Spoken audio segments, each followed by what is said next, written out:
And there we go. We're in. We're in. Can you say something, Flake? Let's see if your audio works. Wait. Loaded to the gills. Wait. Is this on your now it's perfect. channel? Yes, as always. Which is what, Buja 46? Oh, of course. You forgot. I Like know. we haven't like hung out since when? When was the last time we hung out? Like, are you talking about like just like chilling, shooting the breeze, like just you and I, like through a Discord call, or like actually in person? In person, I know it's been a long time. It's when you were here for the 20th anniversary party. I think that was the last time. And then when it comes to any type of video recording thing, it's been, I think Flurza was the last one. No, well, you and I did Elder Scroll hijinks, right? Yeah. Or Elder Dragon hijinks. Elder Scroll hijinks. Elder Dragon hijinks with Alias V and Olivia, which was super awesome, honestly. That was really cool. That was really cool. We need to do that again. I would love that. The issue is honestly, it's like, first of all, you know, no offense to you and I, but the people that they get on that show versus us, we are the like sideshow. We are the clowns that like hype up the crowd before the actual stuff goes on. We're kind of the supporting artists that nobody really wants to listen to, but they kind of have to because they're waiting for the main event. Like, do you ever see those festivals where they're like, oh, there's like 3 days and there's like 20 artists, but like in the big font are the actual bands, and then like below them are like 20 smaller. We are the small font. We are small font bands. That's who we are. But we still get the same stage. Yep. We still get some of the same audience. So I'm not complaining. And the show got very good views, so I was really happy about that. Well, damn right it did, because you and I are freaking awesome. All your asses. Well, okay. So that whole thing, first of all, I was like one swamp away from absolutely tearing ass, and you guys, I just couldn't find one. And then by the time I did get it, like something that I was going to go down, you and Olivia just started swinging at each other like psychopaths. Yeah, so that was super cool. It was funny because I brought that Urza deck for that recording, and then I haven't played it really after, because like I play Commander on a weekly basis, and I played it last week with Vlad and the rest of the guys from CDPR, and I also whooped everybody. I was like, damn, this deck is pretty good. I mean, it's okay. It's just an upgraded, like pre-constructed product that you can buy from the store. So, well, what's funny is that when Alias V asked, she's like, oh, send me your deck list, like put it on like this website so people can see it. And then like seeing people comment that like, well, you should have this in here, you should have this in there. I'm like, I'm like, I took cards out of like that were, you know, propping up a coffee table. Like I'm just saying, like I just saying, like you guys can chill. You would never use cards for that. That is actually true. There's no freaking way I would do that. I would rather use like them too much, right? My birth certificate instead of like a random like island. Because cards you kind of, you know, give back to someone, and they can use it, or they can teach themselves how to play the game, or they can share with friends. Like there's so many more options instead of just throwing stuff in the garbage or using it as a, you know, something to hold up your table. Well, the one thing that really bothers me sometimes is when I go to drafts and such, and people do their drafting and they just leave their cards on the table and they just peace out. And I get it. Like, there's only so much common bulk that I can have, but I do sort through them. I always take the foils and the rares are better out of those piles. And then I have this gigantic box of bulk. And like a lot of the time, some of those cards, people will be like, oh, do you have like a random, you know, XYZ? And I'm like, damn right. I got like 40 of them. And then it's just like, okay, what do you want for them? I'm like, I want you to have a good time. These are for you. And the foils become my Christmas cards. So I write on the Christmas card and send them out. So that's, you got to make use of those things, but you're absolutely right. I would never disrespect cards like that.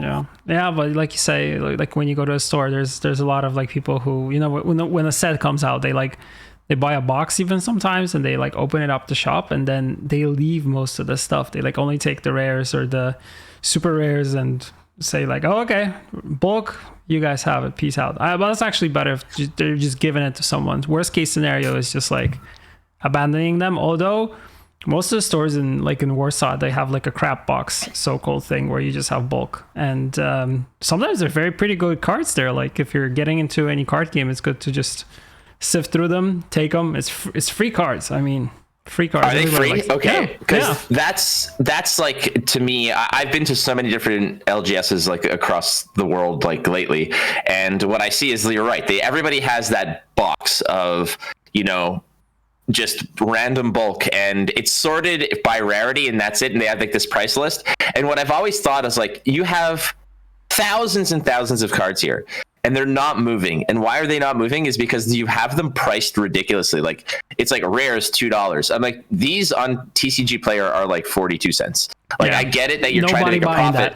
yeah, but like, you're making $0 versus making some dollars. So the whole aspect that these LGSs that you're going to are giving away this bulk for free is so awesome. It's so awesome, and that's a really great thing because it grows the game. That's the one thing that I always appreciate from various LGSs is when they're, obviously it's a store, it's a business, profit is necessary to be sustainable, but they make so much money off of selling sealed product that sometimes it's like, I remember having, I don't want to say an argument, but I got like a look because when I was doing a draft at a store that I had gone to 1 million times, and there was an island that I needed for the draft. It's all bulk, right?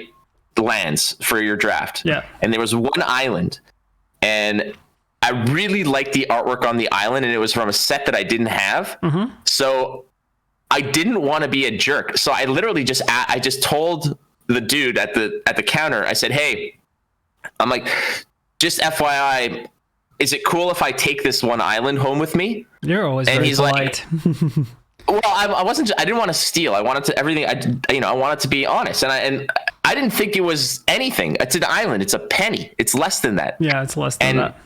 And the guy's like, "Well, normally we wouldn't do that, but you've been coming around here. You're a good guy and whatever. So we'll let this one slide." I'm like, "I'll put it back. I don't want special treatment. I'm like, I will put this island back. And I don't know what set it's from or whatever. I will find it elsewhere." Yeah, I just didn't want to be that kind of person. Come on, like that's actually what happened in most of the stores here. Like, they stopped simply, like selling things which are like commons and uncommons because people, like I said, they just leave them around in a crap box in the shop, and if someone comes in, they're missing something, like say an island, or I mean, for drafts, you even for Magic, you have land stations, so you pretty much can pick up any land that you want, and then you just build whatever you want. So they stopped like carrying that stuff because nobody really would buy it from them, and like you said, the majority of the money that they make is just from bulk products. Sealed product. Yeah, exactly, boxes or boosters or anything like that. So all right, so no point. I know this is your show. I know that. I know that absolutely. But what the hell's going on with Gwent lately? I know that there's some new cards coming out, and I've been very excited to see them because I've been wanting to jump back in and play a little Gwent here and there. I've been playing everything, which is awesome for me. I love it. I think that's the best option you can do as a card gamer. Just try everything, right? Dude, on my phone, it's like Marvel Snap and Hearthstone, which are my toilet and couch time games. My online, like my at the desk here type games are usually cards like KARDS, because I think I'm going to be working an event for them soon. Ooh, so I'm brushing up on that. Nice. Yeah, came out of nowhere. Just they're like, "Hey, you want to come back?" I was like, "I want to come back. Let's do this." So I've been playing some of that, and Flesh and Blood, like just playing tons and tons of Flesh and Blood.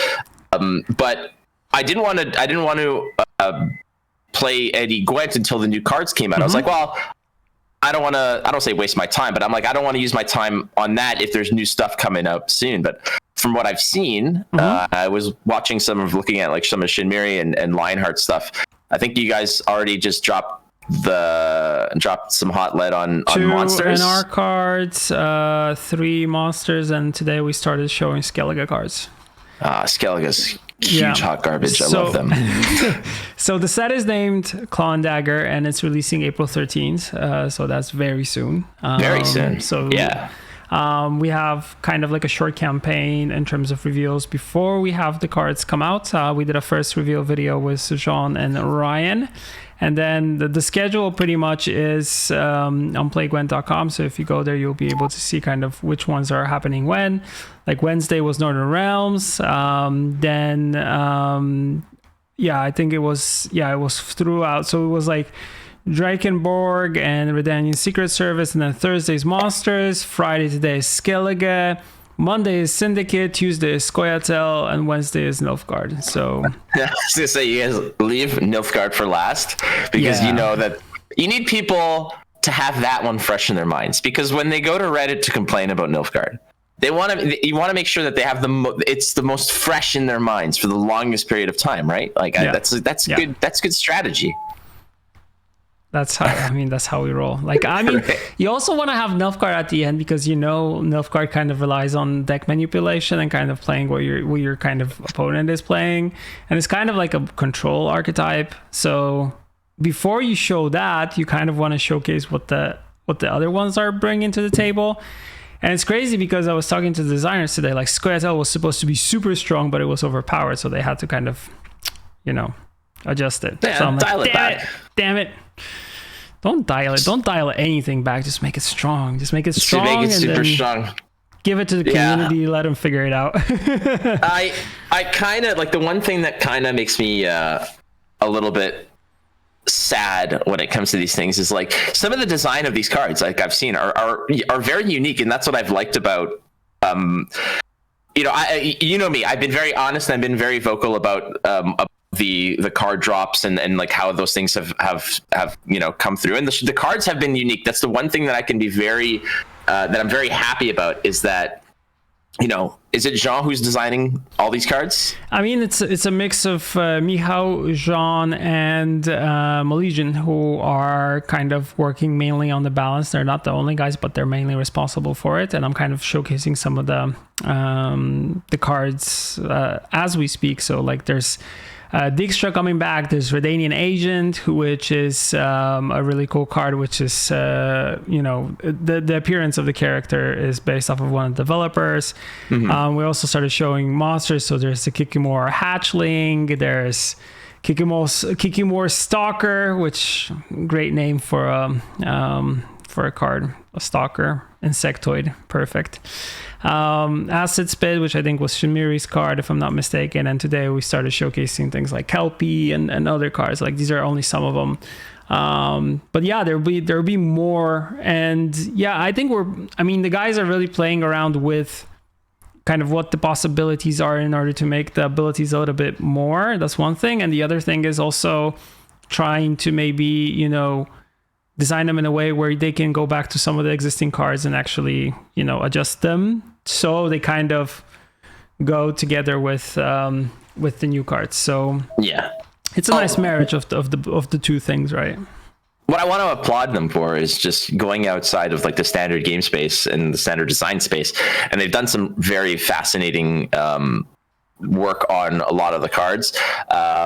And that's a good thing. Like the writing on the wall being that, after this year, it's going to be a different story, but leaving such really cool toys in the sandbox before, they kind of walk away from it is interesting, because the people are still going to be playing in it. And if the stuff in there is fascinating and cool, I'm very intrigued to see how the community balance aspect will roll out, because the one thing that I've always been vocal about is that, Reddit thinks that they're the almighty when it comes to being right. And now we get to kind of, at least to a degree, put it to the test. I don't know how you guys are going to unroll that aspect of it, but it's going to be a very fascinating thing of like, all right, you do it. Like, you think it's so easy, you do it. And it's going to be that in droves. Yeah. And I hope for the success of it. But you guys are I guess like just barreled through 3 months of 2023. You've got 9 months left. I'm sure there's all kinds of cool stuff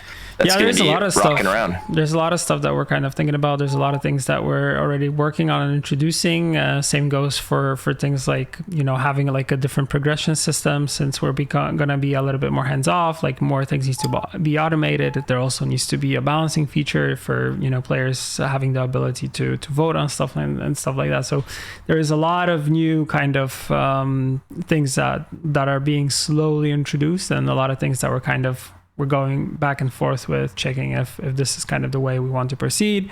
But yeah, it looks exciting, to be honest. And actually, I'm very curious how it will look like once the community picks it up, because it's something that we also talked about numerous times. Like, you never know what will happen to a card game once kind of developers take a backseat, or kind of even when card games that we were talking about, when developers say like, okay, we're ceasing development on this card game, and then kind of having the aspect of community actually pick up those card games and kind of start doing their own thing.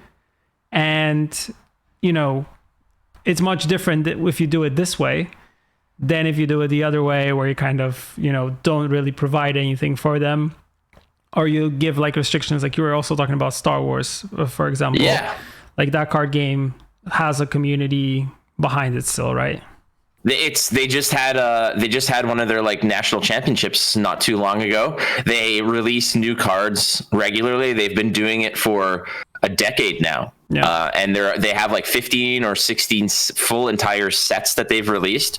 And this is a game that's basically primarily played on paper. So what they do is they kind of design cards and create the PDFs or like the actual images that you would print, cut out, and then you would slide them in existing cards. So it would just change the game text on the card, but the rest of the artwork would stay the same.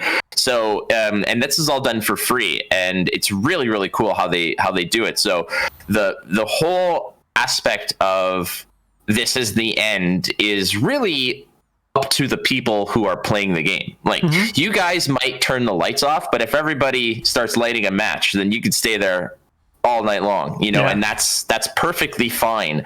So I'm very intrigued to see how it goes. Now, the aspect of this might become a situation of, what factions, group of fans are loudest, right? Because everybody's going to want their thing to be the best. And it's going to be, this is quite the experiment in card game democracy. Yeah. I mean, on the other hand, it never really works to an extent that you kind of, because even if they start buffing one thing, they will very quickly learn that the game becomes less fun to play because one thing is like dominating, and then you have nothing else. So it's like you're kind of, you have the kind of Witcher 3, once you have the cool Nilfgaard spy cards and you have decoy, you pretty much can own the AI that you're playing against, right?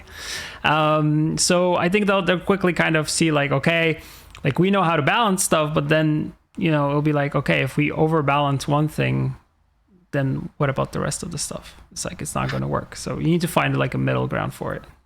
It's uncharted territory. So it's really hard to actually, you can't consult a map for this because it doesn't exist yet. So you just got to make sure that you're prepared and you just trudge through. I mean, it's going to be foggy, but at the end of the day, it's all off the back of the community and how they love the game. And I don't doubt that they love the game. So now it's up to them. And I'm pretty hyped actually for new cards to drop, because one thing that I've always said was that I am just so much better than so many Gwent players.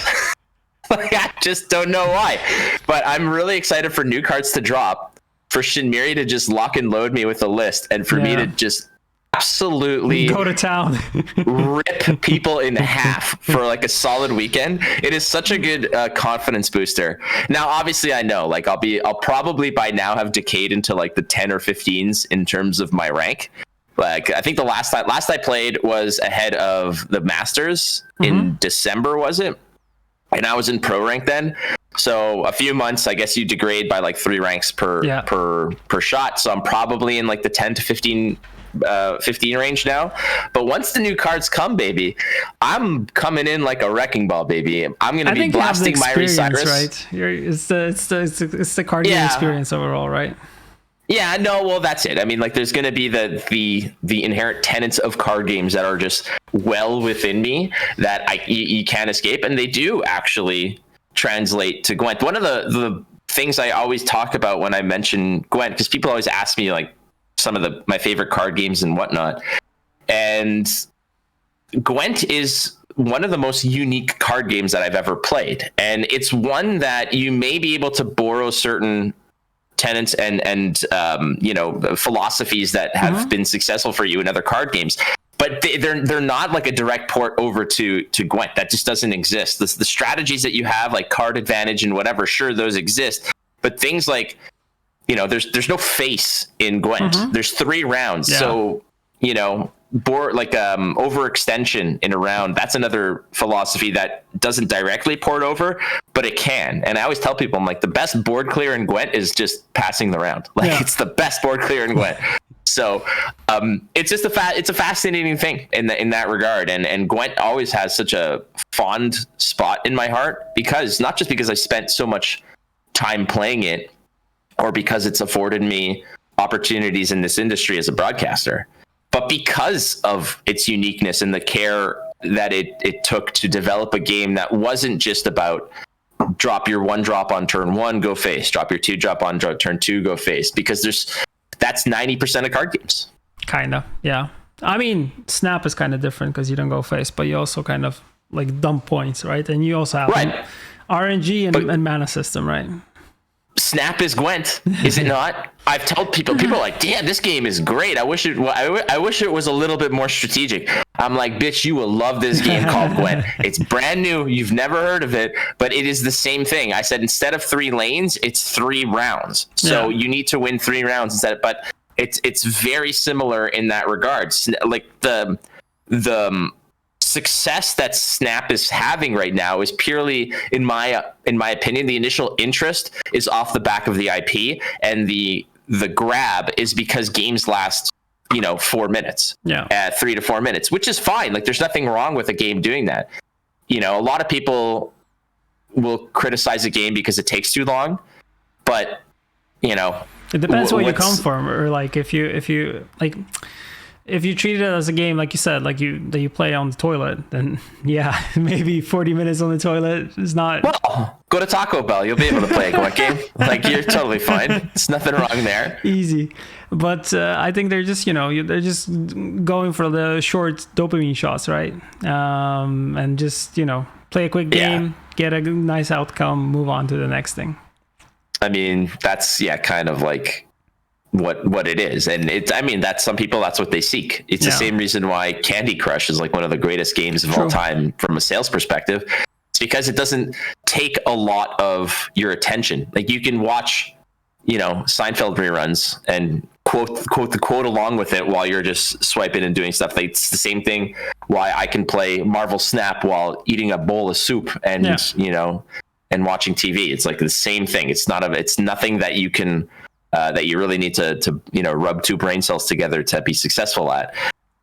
But like all the other card games, you need to do that. But I know you, because you play stuff where it's like, okay, I need 4 turns to set up my little shop of items, and then I'm gonna squish them all together to create some sort of Voltron that's gonna step on your hopes and dreams. I know you, Pavel. I know your strategies.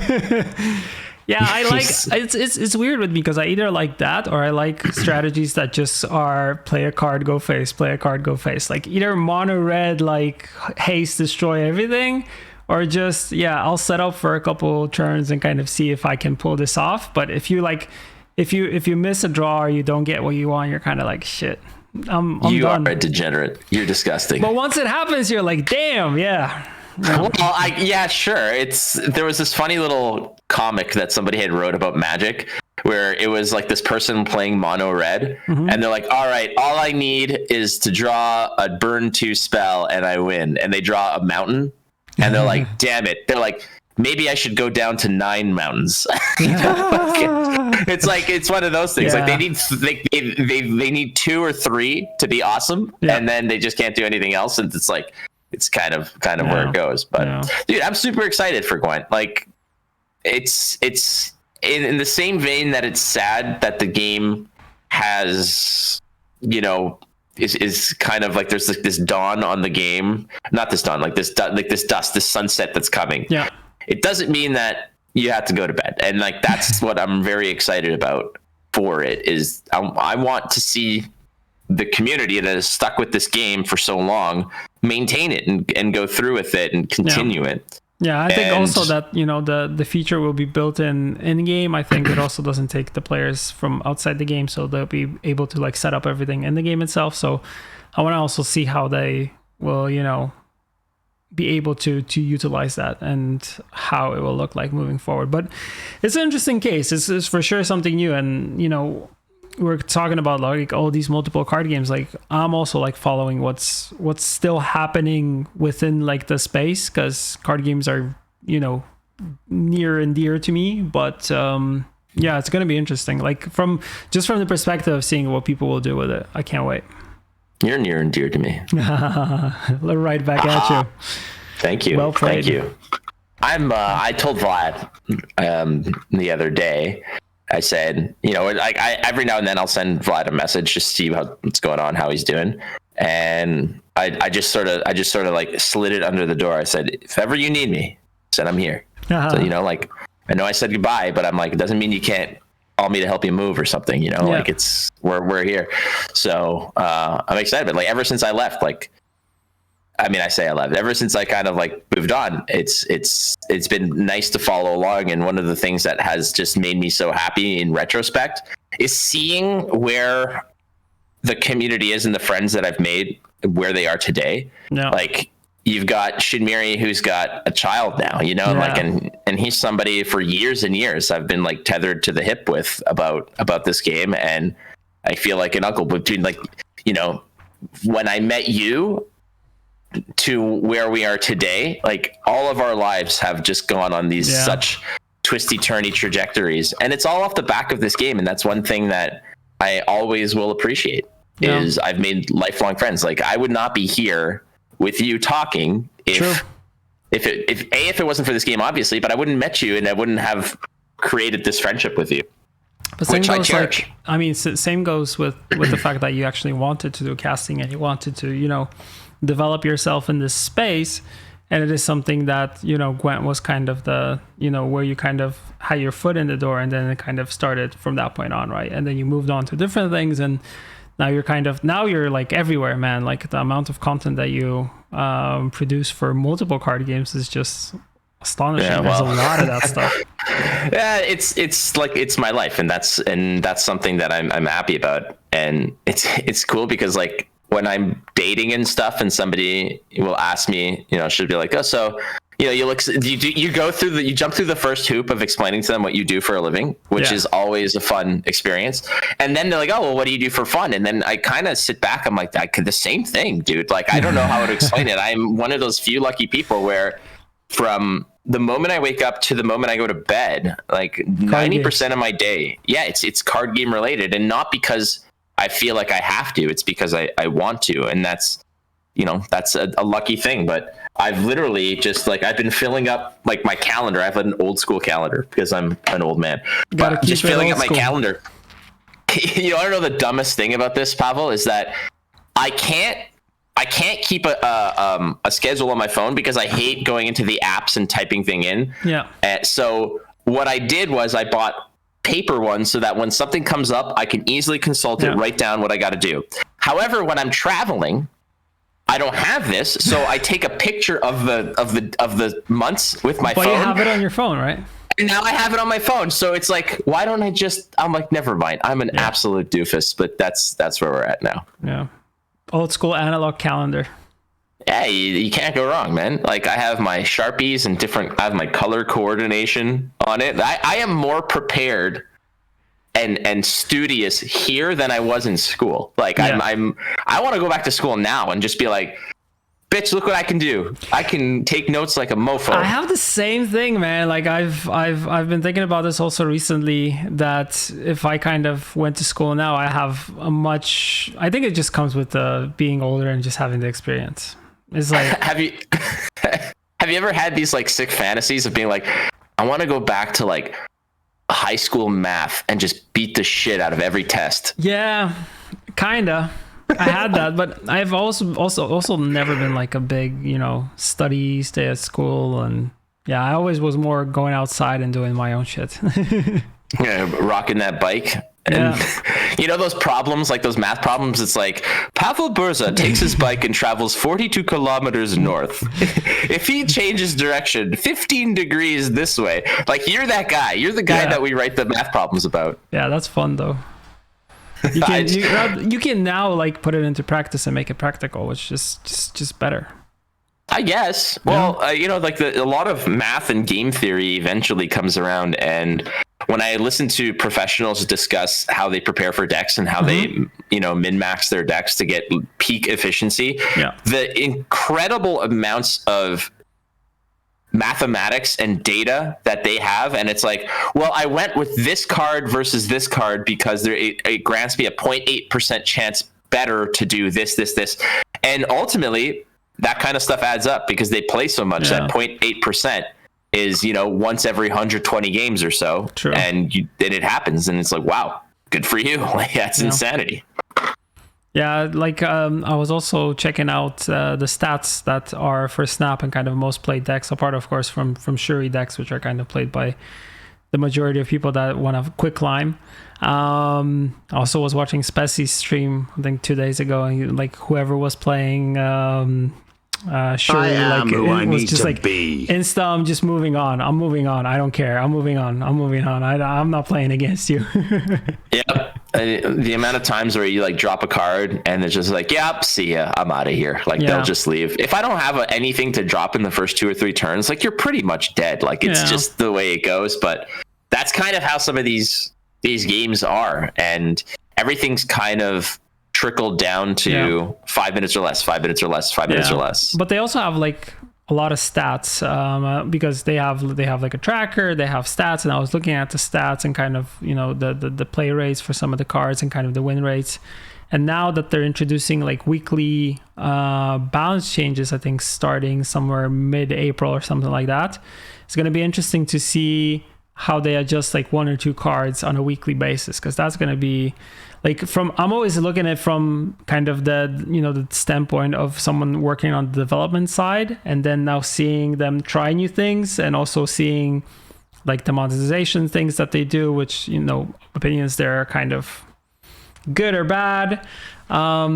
It's good to see it and to have that perspective of working on a card game and seeing that there are similar things that they have in the thought process that we had when we were working on the game, and kind of the things that they're doing. So it's like so cool to see it, but see it from like a bird's eye view and not being responsible for it, because it's different when you're, I remember we used to have a lot of like very heated discussions in terms of like things that we wanted to introduce would maybe kind of go against the general principles that we have as a company, or any of the ideas that we had, which were like, no, players would totally hate that, or for sure I can tell you that's not going to work. And then it's like, it's really cool to now see a new player like play with that things. The same goes with Lorcana, that I'm kind of like looking into. I know you're doing also podcasts on that, so it's interesting to see what they're doing, how they're doing it, and how that plays into the overall, space of physical card games, but also like peeking into what Flesh and Blood is doing and all what Magic is doing, which also Magic is, controversial in this day and age. So there's a lot of stuff going on in the card game space, which I thought was kind of going to slow down, but it ain't slowing down at all. No, it's picking up in droves, and Lorcana is just the next big shark that they're going to release into the tank. And I'm excited about that one. Because I like the IP. I mean, Disney and growing up and whatnot, like there's a lot of stuff that doesn't appeal to me, but there's a lot of stuff that does. And part of that is boils down to the fact that, hey, if it's a good card game, I'm going to play it. I don't care what the IP is. If the game is good, there's a good chance that I want a piece of it. And Lorcana just happens to be one where once it was announced, and like, there's no secrets in this stuff as well. If you want to work with the company, you have to have a body of work, sure, but you also have to have your foot in the door to a degree of either content or whatever. You need to be relevant in the space. Yeah. So my partner and I on that show, a guy by the name of Brendan Patrick, who's a professional card player for Flesh and Blood, does a podcast actually for Marvel Snap as well. We paired up for this one, and because we have ambitions to potentially cast the tournament, but cast their tournaments, but ultimately we also wanted to just get involved with the game. And we also told each other, we're just like, okay, if this game actually is just garbage, what do we do? And we had told each other, it's like, well, we always are honest about things. So if the game is bad and we don't want to do this anymore, we will just pull the plug and we will give the proper reasoning. It's like nobody's fault. You know, if we don't like the game, then we don't like the game. There's dozens more that we can get involved with. But this is one that we felt strongly about. We kind of weighed our options and we said, the IP is a home run. The IP is crazy because it caters to different demographics. It caters to people like you and me who grew up on Disney and remember Disney, but it also caters to like my daughter that's 8 because she watches everything Disney, right? So it's like... Damn right. Well, and everyone in between is kind of influenced by Disney, right? For sure. Like while you and I are happy to pull like a Scar or a Mufasa out of a pack, they're going to be losing their minds when they pull like an Elsa or something, right? Like what they grew up on versus what we grew up on versus what our parents grew up on are like all different things. And ultimately it's like the way that I've discussed it is like, it's going to be like Pokemon in the sense that you're going to have the people, the demographic that have disposable income that are going to buy the cards to play the game competitively. That is going to exist if the game is actually somewhat decent. But you will always have the demographic of the people who are like 16 or younger who are asking their parents for a pack of cards, or pass by a card shop, be like, oh, walk in. The young versions of us. Basically, yeah. And that's why, like whenever I go to these small scale tournaments and I'm just hanging out and chatting with like the store owners or whatever, there's always family that comes in of a couple kids and their parent at the Pokemon stand, and they don't give two rats asses about what the card does. They just know that that's the one I like. That's the one I collect. That's the one I want. And they make the trades, they make the purchases, and they move on. They don't give a flying F about the actual rule set. Yeah. So Vorcana to me is an automatic home run because of precisely that. You're going to always target the demographic that want to open a pack to open Scar because it's Scar, and you're going to have the demographic that want to open Scar because it's a good card that'll improve their competitive edge. Yeah. So collector's value as well as gameplay value, right? Oh yeah, well, exactly. If you can sort of, cover both in one broad stroke, like that's a pretty damn good thing. That's the appeal of Pokemon, right? Because some people don't even play Pokemon cards, but they collect them for the collectability reasons, right? Absolutely.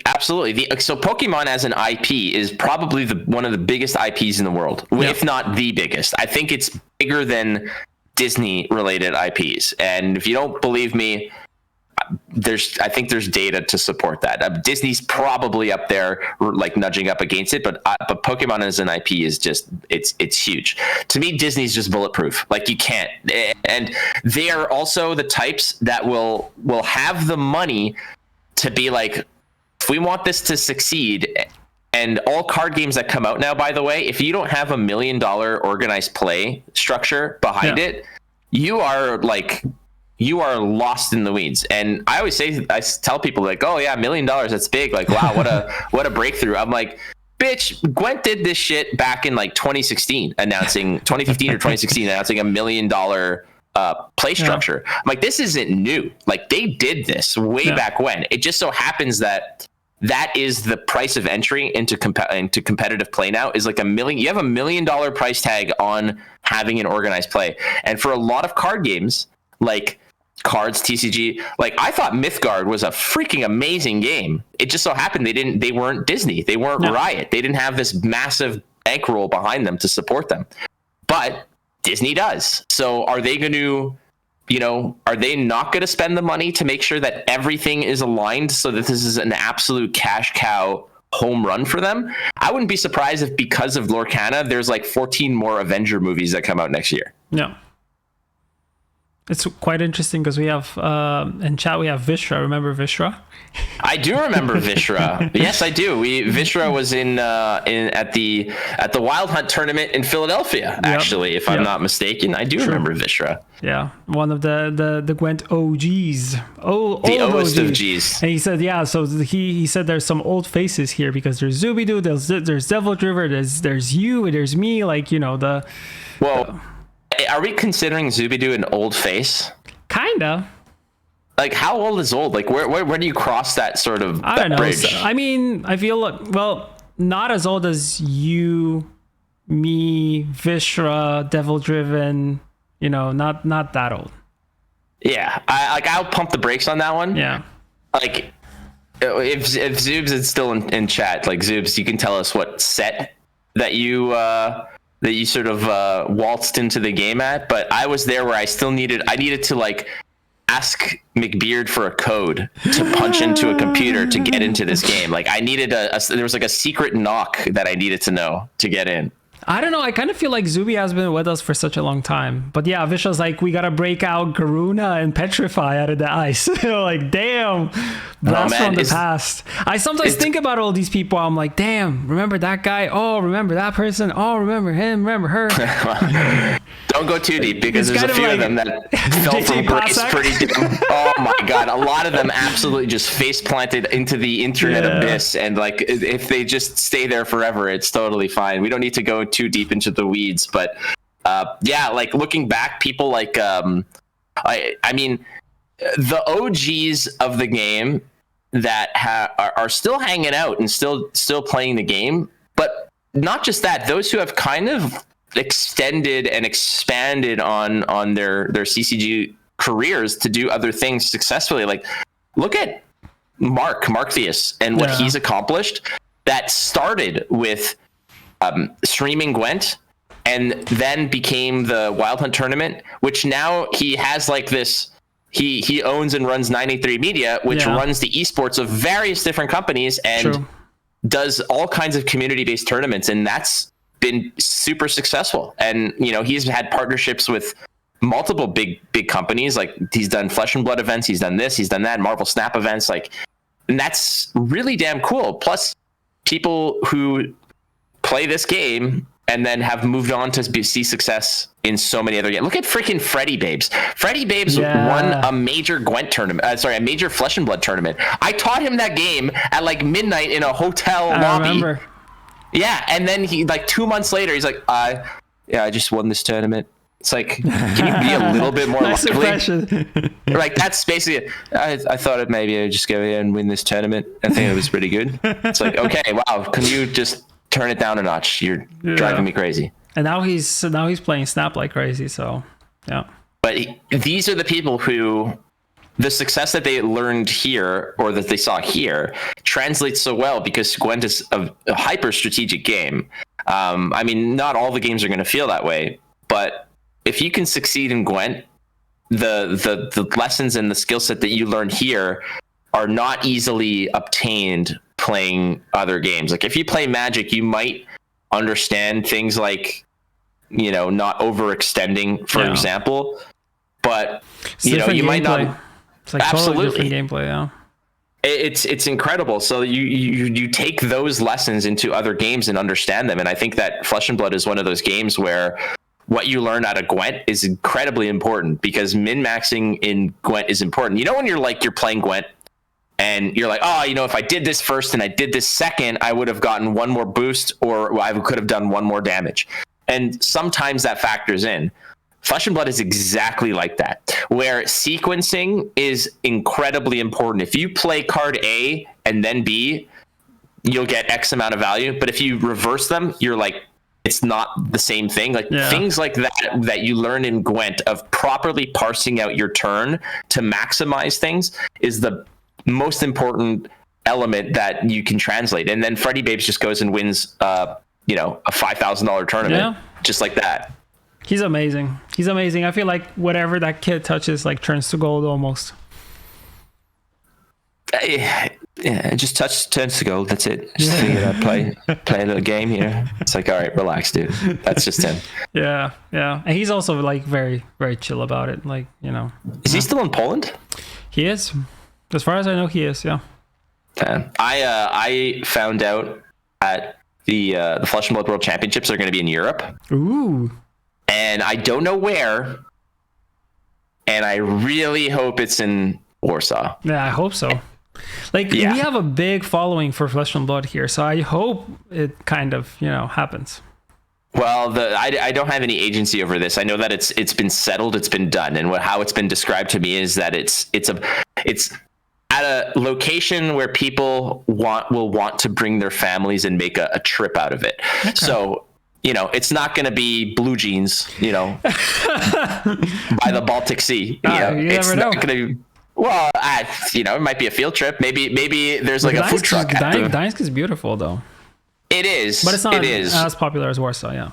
Yeah, but Blue Jeans can only hold like 30 people, right? They only have seating for 30. I mean, you can't have a world championship there. So, my suspicion is that it's going to be in the UK. That would make sense. Or the UK. Oh god, that'd be really cool. Don't get me wrong. Except that I would just be slamming scotch rather on stream, like a good single malt, and then casting cards. But I'm hoping it's in Warsaw because I miss you guys and I really want to come hang out. Likewise. Dude, just tell Vlad that you need a third host for one of the events. And then you just fly me in. Or we just kick Ryan out of the hosting position. Yeah, the guy's such a clown. Like, does anyone even know that he's there? Yeah. Like, Yeah. I love him so much. Poor Ryan. Yeah. Speaking of Flesh and Blood, I saw there's like a Ice Brute card that looks pretty interesting. It's like Ice Brute. Yeah. There is an Ice Brute or not? No. Yeah. No? There's Oldham. I mean, Oldham, I know, right? But isn't there like I saw someone posting somewhere. Oh, there's Riptide. Riptide is a ranger. Are you looking at that big ogreish type green dude? Ice dude. Oh, there's no big ogreish ice dude outside of Oldham, which you're very familiar with. But they did release a new hero called Riptide. He's a trap-based ranger. Okay. So for all of you Scoia'tael stands, this is your jam. This is your absolute jam. It's a hero that has a bow that sets traps and really gives it to you. I don't know how else to explain it. Damn. Yeah, he sucks. Traps and Flesh and Blood confirmed. Yeah, can't confirm. No, they do exist. I played so much Scoia'tael traps back in the day. I love that deck. That used to be People hated me for it, but man, it was so much fun. Yeah. I thought someone was posting like a maybe it's one of the new cards, then maybe it's not a hero, but like a in ice, kind of like Oldham, but like a beefed up younger Oldham dude. I don't know. That was like I don't know. You may have eaten too many punchki. No, because I'm in this Polish like Flesh and Blood group, and I don't really write there anything, but I kind of follow it just to see like what they're talking about, like what's going on. I'm lurking in there, and they were showcasing one of these cool cards, and I'm like, damn, this is so cool. It's like, is this a new hero or something? I'm like, damn, I want to check this out. Dude, we gotta get you into game shape because there's gonna be some. Yeah, I'm way behind. Dude, are you able to go to Germany in July? Is it July? It might be June or July. Depends on work. Yeah, screw it. Just call in sick. Somebody gave me a package for like entry into one of their major tournaments with like all the bells and whistles. Damn. And I'm like, yeah, but I'm like, dude, it's not like going to the corner store. Like, it's not like a 20-minute drive to Germany, dude. Like, I can't. It's like, yeah, but like we wanted to have for you to have it. If you don't want it, you can give it away to somebody else. So if you want it, if you can go to, just hop on your bike, leave tomorrow, get there in July. Come on, it's not that far away. It's close. Yeah, I keep forgetting that. Yeah. It's a different thing, but it's not. I sent you a photo of the art that I was thinking about. Oh, let me take a look here. I found it on the group, and I don't know what the hell. Oh, what the hell is that? See? That is fan art. That is absolutely fan art. Okay. Yeah, no, that's fan art. But that looks really freaking cool. That looks like an Ice Brute for sure. Yeah. Dude, look at that. Oh my god. If I just keep eating M&Ms, that's gonna be me in February. For sure. Yeah. I'm in more hair on top, but yeah. They could be more like me if I stop cycling. And yeah, but you'll never do that. Got on the M&M's train. Although it's Easter time, and whenever it's Easter time, like Kinder chocolate, which is my favorite if nobody knows, so I think everybody knows that is watching this, they make these like Kinder bunnies, which are like this huge, and they're made of like, you know, like you used to have the little Kinder eggs.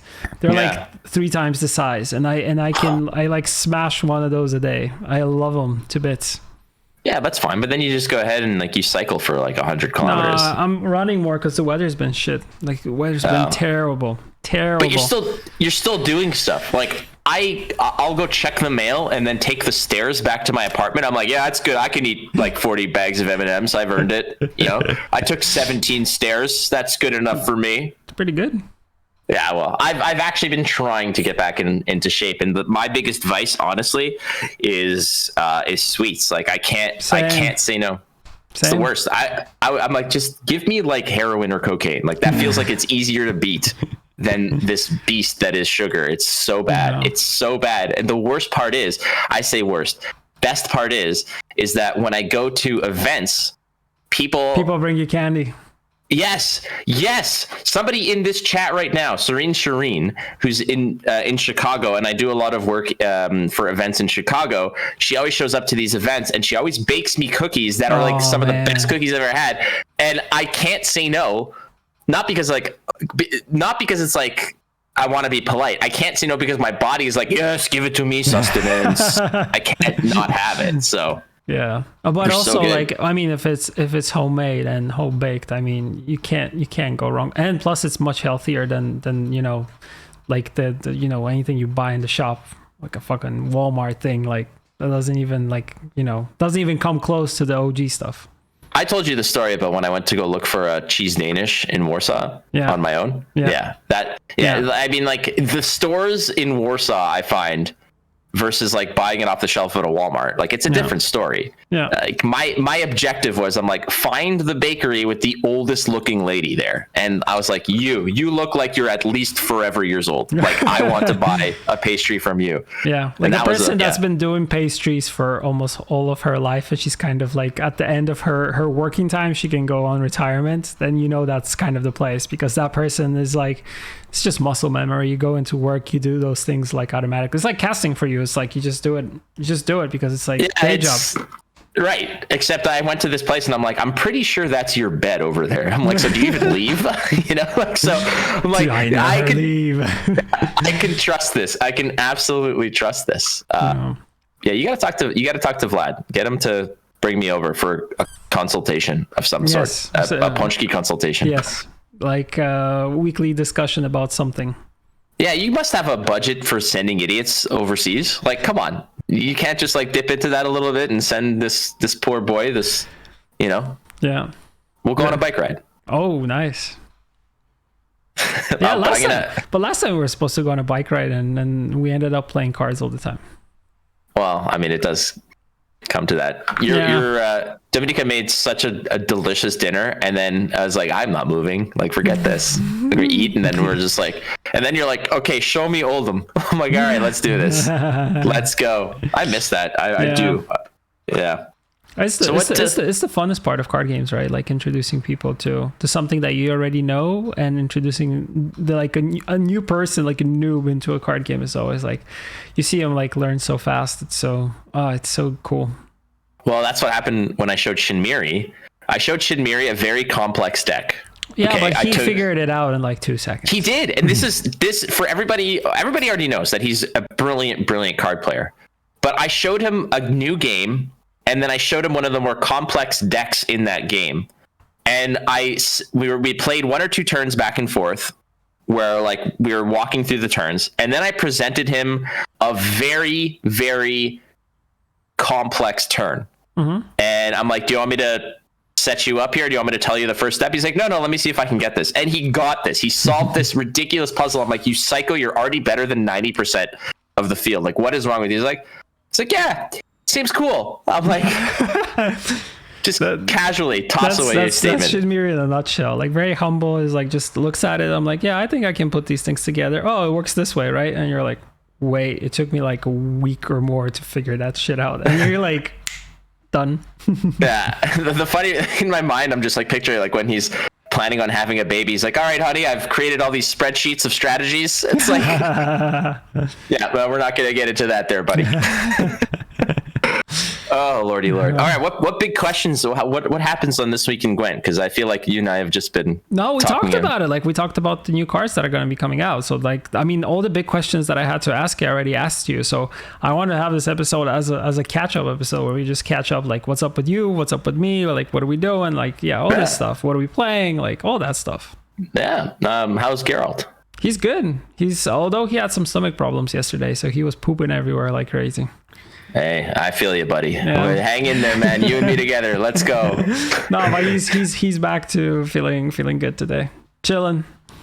He sleeps most of the day, and then just end of the day, he's like, "Let's go. Let's go outside." He gets so much energy at the end of the day. It's just, and at the end of the day, because we're working most of the day. I'm working also a little bit more from the office now, so going back and forth and stuff like that, and also. Working from home, you're like sitting, like doing stuff, and then end of day, you're just like, oh, I just want to chill and watch a movie and relax, and but then he's hyper at that time. So I'm still waiting to get my voice line in Gwent. Yeah. When is that happening? I don't know, man. Oh, we're running out of freaking time, buddy. I'm still waiting for Pofko to get good. Oh, get out of here. You have a card and a voice line. Yeah. What do I have? I have a legacy of liking a plant. Like, that's pretty cool, though. Larry's forever.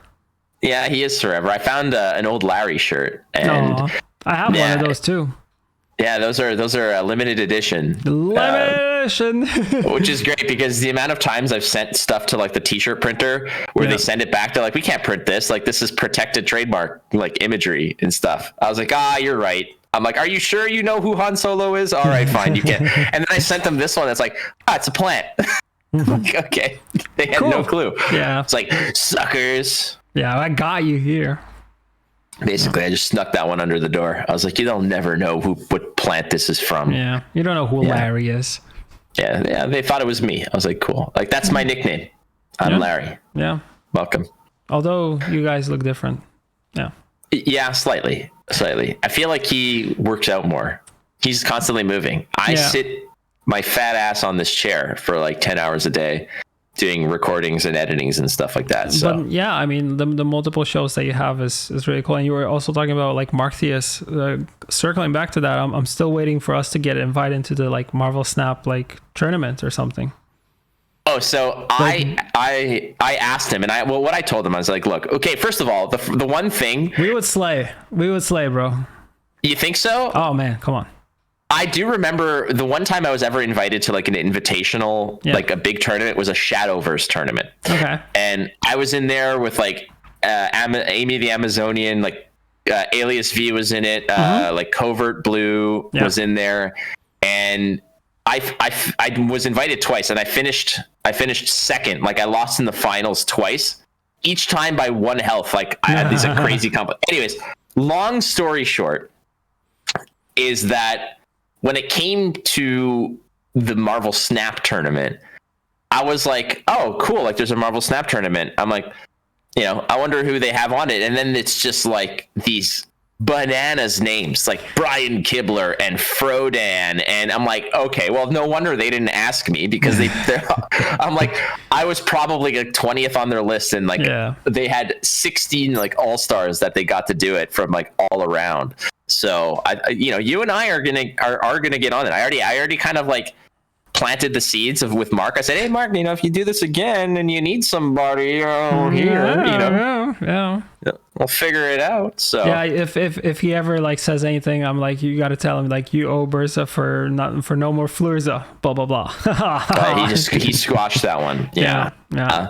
That the show must go on. Like, that's the thing, is like Mark was very apologetic to a degree, but also just said like, look, I have X amount of time and space to do shows, and I respect that. I respect that. Like, you got to try multiple things also. Like, whatever is happening in the industry, you got to be agile and kind of doing stuff very, very quickly. And once you start doing those and you start testing different waters and doing different things and seeing how, and like gauging how they do, you're able to kind of like, you know, see which direction you want to go. But, you know, you shouldn't be doing something because you feel like you're obliged to do it. You should be doing it because, you know, it's helping you grow. So I totally get that. There's like no bad blood or anything like that. You know how many dumb ideas I floated towards him, and he's like, okay, first of all, that's stupid. I was like, yeah, you're right. I don't know how else to explain it. Sometimes you think something might be like stupid or might not work, but then in the end it turns out like, man, this actually stuck. Like there are some like weird ideas like in like everyday life of things that you see like just popping off, and like people probably used to think that ChatGPT was stupid, and now it's like everybody's just like number one thing is just AI. It's just like, ooh. Now it's the reason why like 80% of students graduate. So. Yeah. No, those dumb ideas. Yeah, sometimes they stick. Like hiring me, dumb idea, but hey, worked out well. Like when we started this episode, there was a lot of people like, I mean, even based on the viewership, a lot of people are happy that we're back again. There's a lot of people asking like if Fleurs are going to be back. Like probably not, because we're doing our own different stuff. Like, although I'm kind of missing my own podcast type of deal platform thing, but I'm already thinking of different ideas in terms of like what I want to do, and some things might, you know, start happening slowly this year. But apart from that, is like, you know, people are happy to see you. They're like, people in the beginning, there were like comments like Flake, one of the best casters that Gwen had and stuff like that. So, and you always say that that's awesome. There were people that said that. Yeah, it's something that you yourself, like you always say like people, Gwen people like they don't like me, they don't understand me, but you're only looking through the perspective of Reddit. Kind of Devil Driven was saying here before that, you know, Reddit is like, who cares about Reddit? It's like, I uninstalled it because it's bad for my blood pressure, and I just installed it because I want to check the new cars. It's like, come on. I love that guy. I love him so much. And like the once or twice that I got to meet him and hang out with him, it's always just been such a joyful experience. I mean, everybody that I got to meet, like very few people that I've ever sort of bumped into through Gwent have been situations where I've been like, you know what, if I never see this person, I'm not worried about it, you know. But everyone else, it's like just showing up. Like the best part of any of these events has always been that day where you get to the hotel, the Moxie Hotel, and everybody's kind of flying in this 24-hour window, and as everybody arrives, it's like just this, it's like this big reunion where you get to eventually, it's like, oh well, we're going for dinner. I've got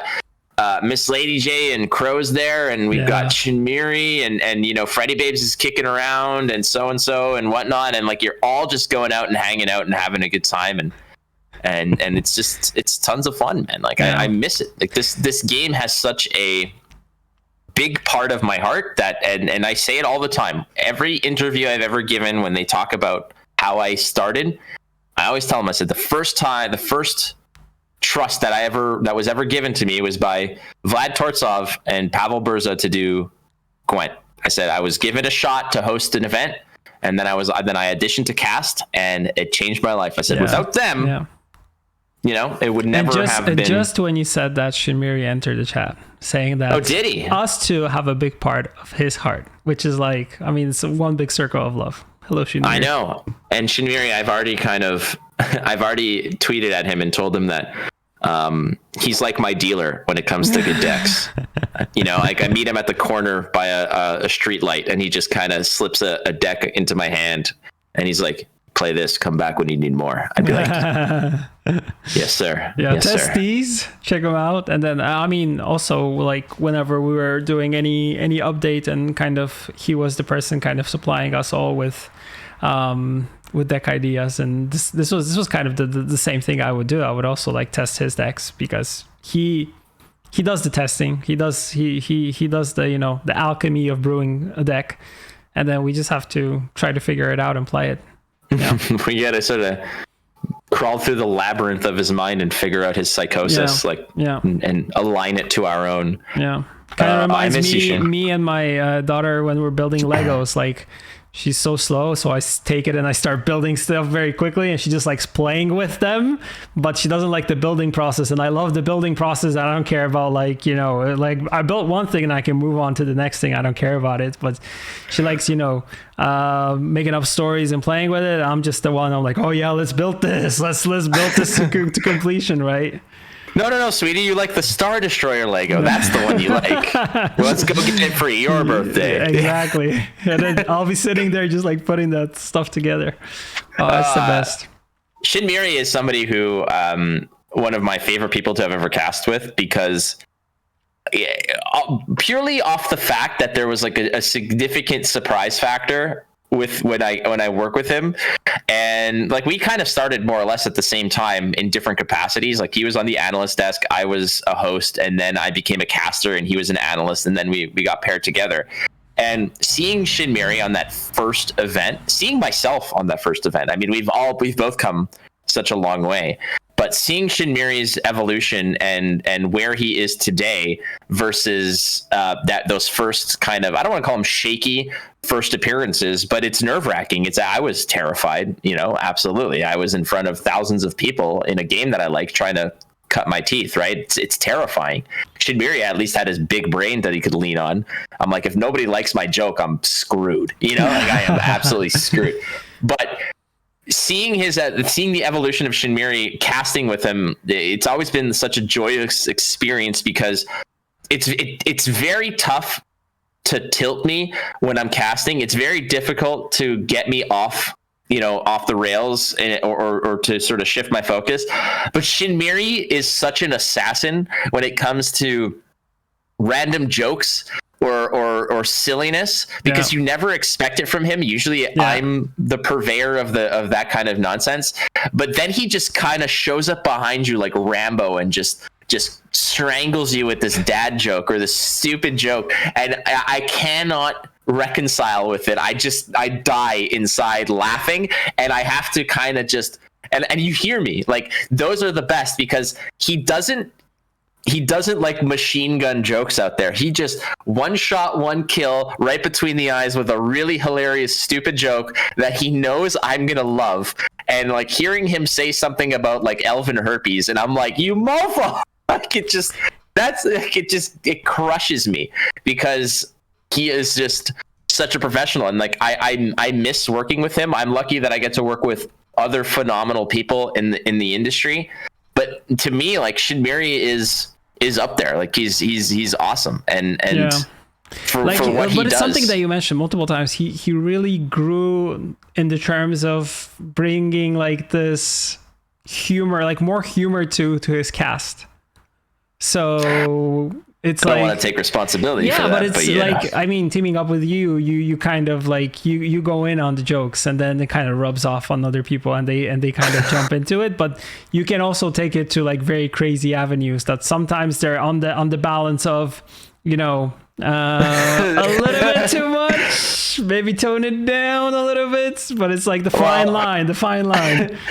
Well, what's funny is I knew that was the case when I realized that a nickname that I gave to a particular card was a banned term in the chat. So I thought that was hilarious. Like Gigascorpion Decoction, a long word. It is such a hurdle to say when you're broadcasting, because it's just a bunch of random syllables slapped together that aren't easy to say, and it's long. So when you're trying to convey the drama of a particular turn or the gravity of a play, and you have to say Gigascorpion Decoction, it just kind of it throws you off. So I just say Gigacock, because it's just the fastest way to say that card. And then that kind of slipped out, and then everybody started saying it in the chat, and then they had to ban that word. I think like Alicia was like, I had to ban that word, or Domenico was like, I have to ban that word. I was like, I say it. They're like, you shouldn't. I'm like, okay, gotcha, heard. That was funny. Yeah. And now Shinmiri has that torch to carry. Yeah. Gotta pick up the crazy jokes. I'm just waiting for him to like crack like Star Wars references just in your name. It'll happen. Maybe, you know what? Maybe one day I'll just like sneak in. I'll just send him a list of various references, because I had tons of. And by the way, those here is when I knew that I had basically just established myself and who I am within this industry. You know, Ellis makes those bingo cards, right? Yeah. Somebody made one without any kind of, coaxing or whatever. They made one for, I think it was Flesh and Blood World Championships. On the card was Flake makes a Star Wars reference. Yeah. And my heart just glowed, because that is exactly the square I always used to get on those bingo cards. And when I saw it there, I was like, I have found it's a thing. My lane. Yeah, it's a thing. Yeah. Yeah, there were a lot of those things. But it's like, community picking up on those is always, I feel like it's good. I feel like, this has been solidified. This is something that I'm known for. This is something that I do. Yeah, like other people are known for, winning tournaments and being smart. I'm the guy who can tell you, the serial number of the Carillion Corvette that was fleeing in the opening scene of A New Hope. Like, that's my skill set, you know? Like, I go to a job interview, and what can you do? I can tell you how to build a lightsaber. And they're like, okay, any applicable real world skills? Did you hear what I said?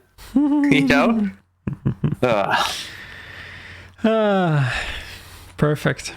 I miss you, buddy. I do. I miss you. I miss you greatly. Did you? By the way, when you make up all these references, do you just always pull them out of your hat? It's just like, damn. Dude, I don't have like a list or a book. The chaos that goes on in this head. It's not just one reference, by the way. Like, whenever something multiple happens, references of different things. Oh my god. Yeah. It's like there's like the Seinfeld side of my brain, the Seinfeld, wrestling, Star Wars. Yeah, the wrestling, they're all like, me, and eventually I have to be like, guys, wrestling, you're up, let's go. Like, get out of here, get out of the mouth, let's go. And I'm like, you guys, you can have another time down the line. But that's basically it. Like, the one thing I always found that I wanted to improve on when it came to broadcast was, I've witnessed a lot of great broadcasters, and the one thing that really is just a huge stick in the mud is when it's boring. It's when the person is merely just describing the play and saying, and then they played this and this happens. Like, anybody can see that. That's why people have eyes. What you want to do is you want to add, inject some personality into it. You want to add to the narrative. You kind of want to, while the players themselves are doing the outline, you want to color it in, and you don't want to use just grays and shades of gray. You want to go in there with vibrant colors. You want to make sure that things pop, and you never want to take away from the image that the players are drawing, but you want to make sure that it really resonates and it's memorable.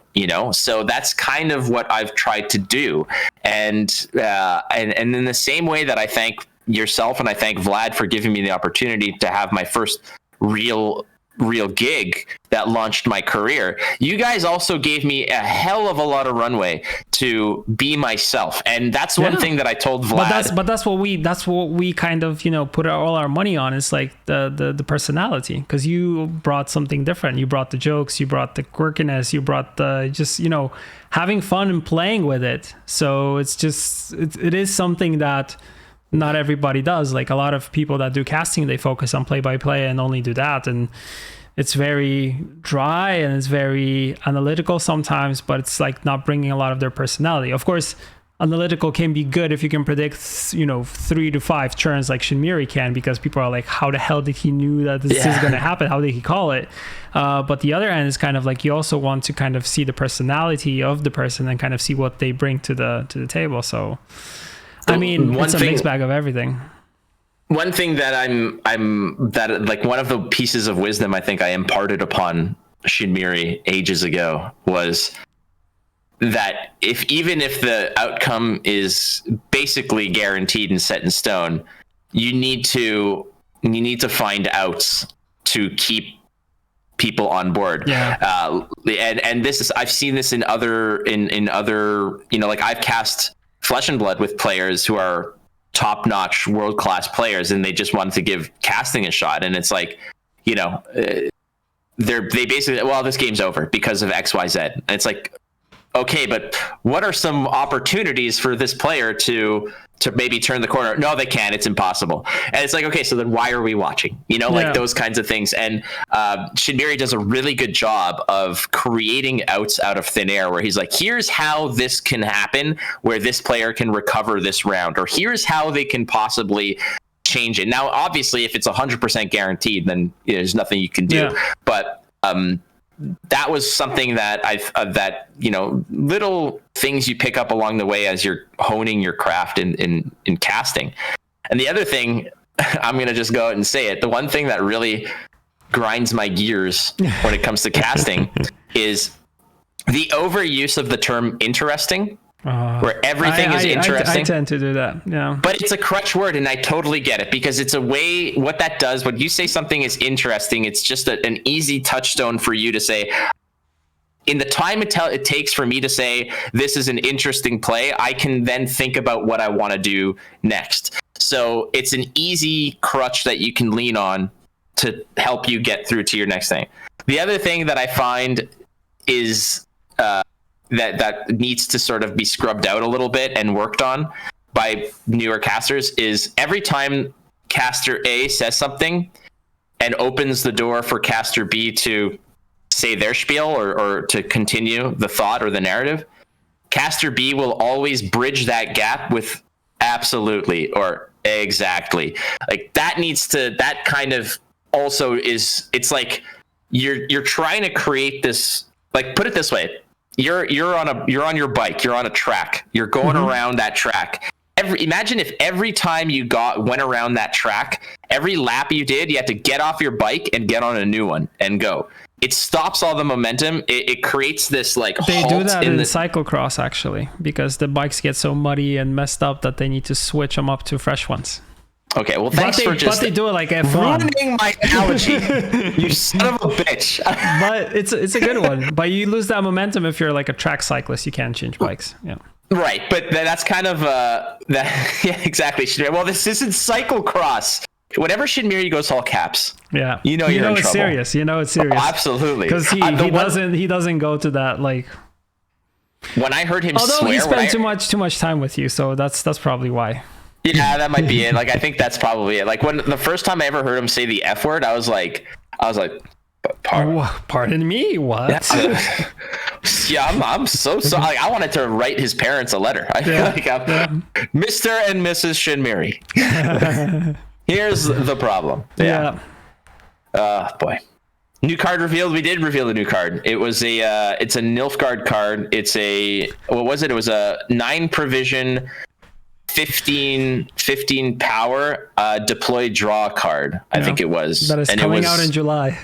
Yeah, coming out in July. Dagon's second coming. Yeah. So boy, good. June 1st. Yeah, June 1st. Same as Dagon. Oh wait. Yeah. Then he came out. I like how as soon as I left, you're like, Dagon. We did it. The gatekeeper is gone. Yeah, pretty much Flake was stopping us from having that card. Yeah, because we would take his line away. Really? Yeah. Well, June 1st. Then June 1st. Yeah. What else happens in June? Dude, we're approaching June 1st. We're April 7th now. Dude, it's April and it was snowing like yesterday. What the hell? Yeah.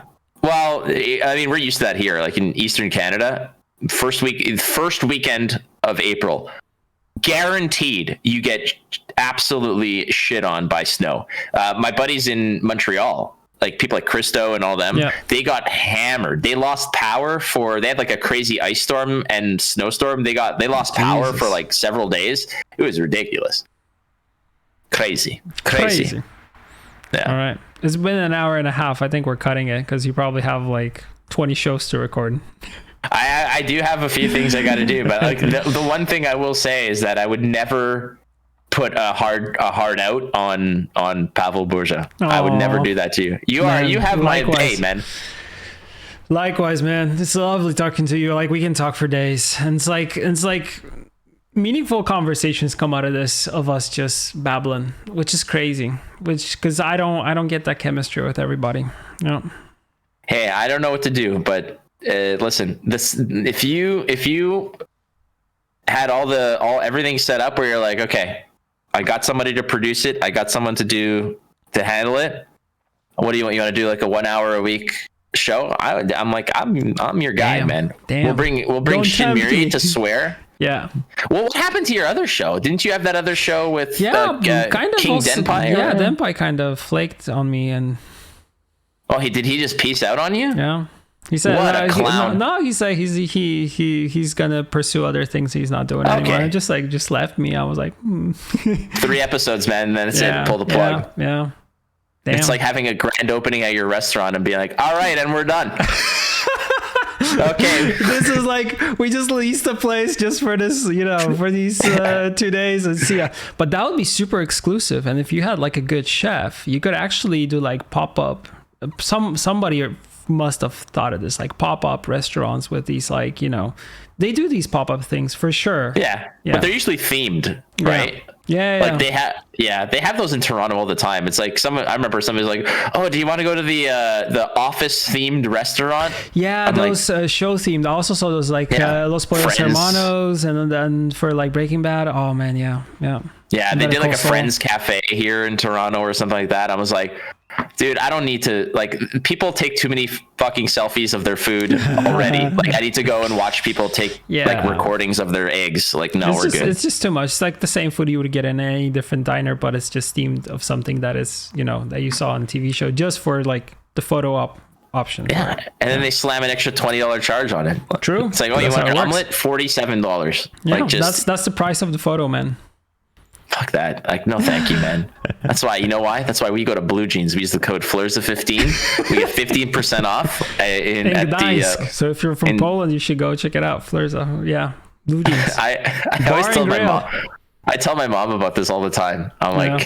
I'm like, if they get more business, man, like if that restaurant, if one person walked in there and be like, I heard about this. Yeah. And if anyone used that code ever, that would be kind of our contribution to society, man. Yeah. All right. You go in there, you ask for Zbyszek. He's the owner. If he's not there, one of the waitresses, I think Stasha or. But you want to talk to Zbyszek. Yeah. You gotta talk to Zbyszek. You say, Mateusz from Montreal sent you. Okay. Yeah. That's it. And they'll know. They will know. Oh, yeah. You're not paying full price for a burger there. Nothing says hearty American food like a hole in the wall in Gdańsk, for sure. I think it's more than a hole in the wall. They're on Google and everything, so I gotta check their rating.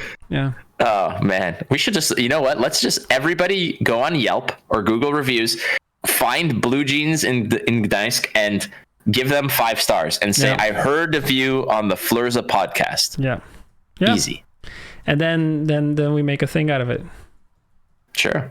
Yeah. So when you invited me back to do GWENT casting? Well, that depends on you, man. Dude. If you ever say like, oh, I want to come back, I'm going to do this full time, like, F this. I don't think the problem is I can't, like, but there's not enough events time for you, man. Like, it's hard to make it out of that.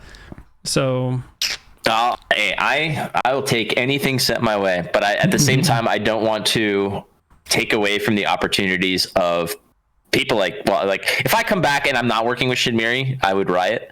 But I mean, you've got some really good broadcasters there. Yeah. People like how's Steely doing? Good. Like, is she still streaming and everything? I don't know. I don't follow anybody's anything. I don't know if she's streaming still. I know that she does casting for us still. Good. Especially the qualifiers and stuff like that. So yeah. Good. I like it. Yeah. I like it. Wow. Yeah, I'm checking. I checked Blue Jeans. It's 5 out of 5. 4 people voted on Facebook. So yeah. It's 4.7 out of 5, 109 opinions on Pishnapel, which is kind of like our food delivery service. Okay. And on Google, it's 4.4 stars out of 5, which is pretty good. Well, we're going to hype that up, baby. Yeah. We're going to blast that up. I'm going to just leave a fat review. I'll be like, hey, remember when I was 5 and you came over and got drunk with my uncles? I remember. Like, I brought you those beers. Yeah. Post the link so everybody can find it. Yeah. Perfect. Right. Thank you, my dude. I won't keep you any longer. You go get your stuff going, and we'll go raid someone, and I'll go grocery do that grocery shopping because it's Easter, so it's gonna be Wesołe Świąt. Wesołych Świąt. Yes, perfect. Yes, I got that one down. Yeah, damn right. You got a lot of like Polish sayings down easily. Yeah. Remember the Babcia Marysia word of the week? Yeah. Oh man. Damn. Yeah. We had some good segments, man. Oh man. And and then we just would think about them just like 2 minutes before. Yeah. Oh god, the stories I have like stories with my Italian, like my nonna too. Like I could give you some nonna words of the week too, man. She's still kicking, bro. I think she's 90. She's turning 94. Like just like my grandpa, man. He still drives a car, man. It's like crazy. It's incredible. And what's really fascinating, indestructible people. That's what I'm saying. And in my head, I'm like, remember when I was sick and I made it through? That's because of you, because of your genes, because she's 94. Yeah. And I shit you not, I'm not, and like this is gonna sound morbid, but I have traveled to Montreal, where she lives, like 2 or 3 times because she has been on her quote unquote deathbed, where it's like, you should probably come and say goodbye to your grandmother and whatever. I'm like, okay. And now I'm like, and then she just fucking miraculously recovers and is like making cannelloni like the next day. I was like, what the and the next time, like the last time that it happened, I go to the hospital, and this was like maybe 6 months ago. I go to the hospital. Okay. She's in her bed and like, and I'm like, oh, I know now, how's it going or whatever. And whenever I go, I always like try to make her laugh. So I usually try to dress up as a doctor with all like, the mask and everything. And then I'm like, oh, madame, I'm like, are you pregnant or like, what's going on? Where have you been? And then she laughs. Anyways, I'm there and she's like, oh, Matthew, like, I don't know if I'm going to get out of here. I'm like, bitch, shut up. I'm like, you've been pulling this fucking move for a couple of years. It's like, it's not, I'm like, I drove 6 hours to come and tell you to shut up. Do you get that? Do you understand? Yeah. And then literally 2 days later, miraculous recovery, and she's freaking back. Indestructible, man. Indestructible. Like nothing can like get them. People like were born around where the Second World War was ending, or was like, the end of it, closer to the end of it. They're freaking like invincible. It's incredible. She's like, I'm not done telling you stuff. I was like, all right, cool. And now she is the most greasy card player. She plays that game Scopa, which is like an Italian card game. Mm-hmm. She is the greasiest, most like ruthless. That's where the genes come from, right? Oh, absolutely. That's where it's inside of me, because she's the type of player where she won't tell you about a rule until it favors her. She's like, oh no, you can't do that. I'm like, why? I'm like, she's like, well, there's a rule. It's blah, blah, blah. I'm like, bitch, where is this rule? And then I have to ask my parents. They're like, my dad, and he's like, yeah, it's a rule. I'm like, I've been playing cards with her for years, and I only find out about this now. She's like, it only benefited her now. I was like, what a mastermind. Absolute mastermind. Damn. Yeah. Legend. She is. Hi, Nonna. I love you. 10 out of 10. All right. Cool, I think we've said goodbye like 80 times, but I don't want to say goodbye because I miss you. Should be like, bye. Just ended. Bye. Yeah. Thank you all for watching then. And Flake, always a pleasure, man. You'll come back soon. Always just when we run out of like Gwent people, I'll just have you as the roll it back, man. Yeah. I've plugged those holes. We're good. Yeah. 10 out of 10. All right. Take care, everyone. Bye.